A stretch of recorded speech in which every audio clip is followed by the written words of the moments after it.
चीन से सारी दुनिया इस समय कोरोना की वजह से नाराज है, लेकिन चीन अपनी हरकतों से बाज नहीं आ रहा।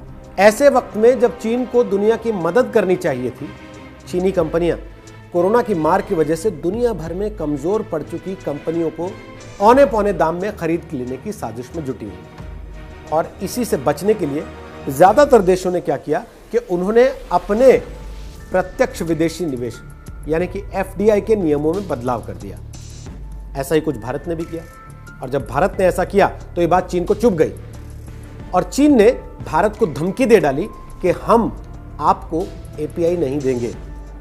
एपीआई फार्मा सेक्टर का एक ऐसा तत्व है जिसके बारे में आज हम आपको विस्तार से बताने वाले हैं, और यह भी बताने वाले हैं चीन के एपीआई नहीं देने से भारत के फार्मा सेक्टर पर क्या कोई फर्क पड़ेगा, या फिर भारत खुद से एपीआई बनाकर चीन की इस दादागिरी को खत्म नहीं कर सकता, इसकी अकड़ को खत्म नहीं कर सकता।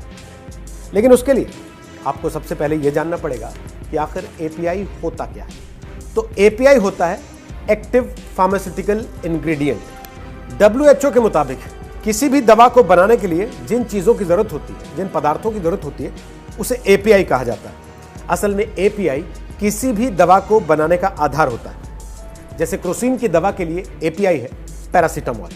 अगर आपने पैरासीटामोल का एपीआई मंगवा लिया तो फिर आप उसको आधार बनाकर दवा किसी भी नाम से बेच सकते हैं। इसके लिए आपको ज्यादा बड़ी फैक्ट्री लगाने की जरूरत नहीं होती और इसे लगाना भी आसान होता है। और अब बात करते हैं चीन से भारत के एपीआई आयात। भारत दुनिया की तीसरी सबसे बड़ी फार्मा इंडस्ट्री है, लेकिन उसकी सबसे बड़ी समस्या यह है कि वो चीन से 85% एपीआई का आयात करता है, यानी कि चीन से लेता है। जिस दवाई को लेकर दुनिया इस समय भारत के सामने नतमस्तक है, हाइड्रोक्सीक्लोरोक्विन, उसका भी 75% एपीआई भारत चाइना से ही आयात करता है। हर साल करीब $2.5 अरब के एपीआई का चीन से भारत आयात करता है। दुनिया में सबसे ज्यादा जेनरिक दवाएं भारत में ही बनती हैं, और भारत हर साल फार्मा उत्पादों का लगभग $20 अरब का निर्यात भी करता है। अब आप खुद ही अंदाजा लगा सकते हैं कि भारतीय फार्मा इंडस्ट्री एपीआई के लिए किस हद तक चीन पर निर्भर करती है। अब आप पूछेंगे कि भारत की अपनी इतनी बड़ी फार्मा इंडस्ट्री है तो भारत एपीआई के लिए चीन पर इतना निर्भर क्यों है, वो अपने यहां एपीआई क्यों नहीं बना सकता? तो इसके जवाब के लिए आपको थोड़ा सा पीछे जाना होगा। पीछे यानी कि अतीत में 90 के दशक में, जबकि भारत एपीआई का आयात नहीं निर्यात किया करता था। उसके बाद चीन ने अपने यहां फार्मा इंडस्ट्री को बढ़ावा देना शुरू किया। चीन की सरकार ने उसे सपोर्ट बहुत हद तक किया और वहां पर सस्ती बिजली, सस्ती जमीन, सस्ती लेबर, सब कुछ मुहैया कराना शुरू किया, जिसकी वजह से चीनी इंडस्ट्री छा गई और उसने अपने एपीआई की डंपिंग भारत के बाजार में शुरू कर दी। हिमाचल के एक इंडस्ट्रियलिस्ट सतीश सिंगला की माने तो चीन के यहां प्लांट्स बहुत बड़े बड़े हैं, उनकी प्रोडक्शन कैपेसिटी काफी ज्यादा है, जबकि भारत में फार्मा इंडस्ट्री के लिए नियम कानून काफी सख्त हैं। राज्यों और केंद्र के अलग अलग नियम हैं, उनको मानने के तौर तरीके अलग अलग हैं, लिहाजा फार्मा इंडस्ट्री पर दबाव बहुत ज्यादा हो जाता है।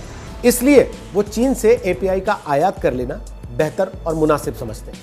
और सिर्फ इतना ही नहीं है, चीन के लिए एपीआई का सस्ता कच्चा माल जुटाना भी ज्यादा आसान है। दूसरी बड़ी चीज यह है कि चीन अपने यहां बड़े बड़े फर्मेंटेशन रिएक्टर लगाने में कामयाब है, जिसकी भारत में जगह नहीं बन पाई है अभी तक, क्योंकि इंडस्ट्री इतना खर्चा नहीं करना चाहती।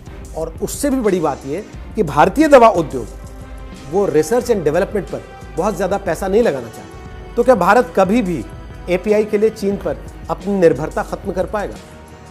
इंडियन ड्रग मैन्युफैक्चरर्स एसोसिएशन के प्रेसिडेंट महेश जोशी कहते हैं कि यह एक लंबी प्रक्रिया है, रातों रात ऐसा हो पाना संभव नहीं है। चीन के पास बहुत सारे प्लस पॉइंट्स हैं, उनके पास सस्ती जमीन है, उनके पास सस्ती लेबर है, उनके नियम कानून आसान है। भारत में सबसे बड़ी समस्या है इस मामले में आड़े आने वाले प्रदूषण से जुड़े मानक, नियम कानून और साथ ही साथ जमीन अधिग्रहण के लिए सामने आने वाली समस्याएं।